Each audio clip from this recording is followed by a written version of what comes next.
Sa ibang balita mga kabrigada, si Pangulong Marcos isinusulong ang Philippine-India Trade Deal. Mga negosyante hinikayat na mamuhunan sa Pilipinas. Brigada Maricar Sargan, ibrigada mo! Brigada! Inilatag ni Pangulong Ferdinand Marcos Jr. ang itinutulak ng Pilipinas na isang Preferential Trade Agreement o PTA sa India upang mapalawak ang kalakalan at palitan ng pamumuhunan sa pagitan ng dalawang bansa. Ginawa ito ng Pangulo sa harap ng mga top business leaders ng Pilipinas at India sa ginanap na Philippines-India CEO Roundtable sa New Delhi na isa sa mga highlight ng kanyang 5 araw na state visit. Nais ni Pangulong Marcos na pabilisin ang negosasyon sa PTA sa tulong ng mga business at government leaders ng dalawang bansa.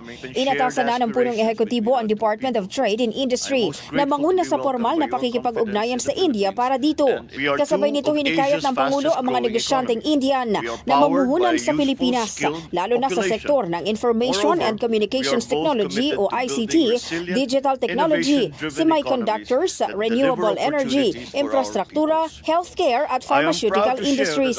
Bilang bahagi ng mga hakbang, bubuo rin ang Joint Working Group sa pagitan ng Pilipinas at India na tututok sa trade at investment, kasama na ang industry-specific groups upang mas mapadali ang pagtukoy ng mga oportunidad sa bawat sektor.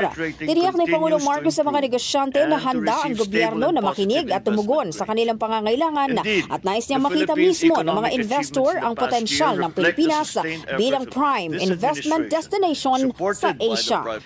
As two of the world's most promising emerging markets, the Philippines and India view the PTA as a strategic platform to harness our shared strengths and elevate our economic partnership. And we are working very hard together to find the common ground so as to make the passage or the agreement of the PTA come as quickly as possible.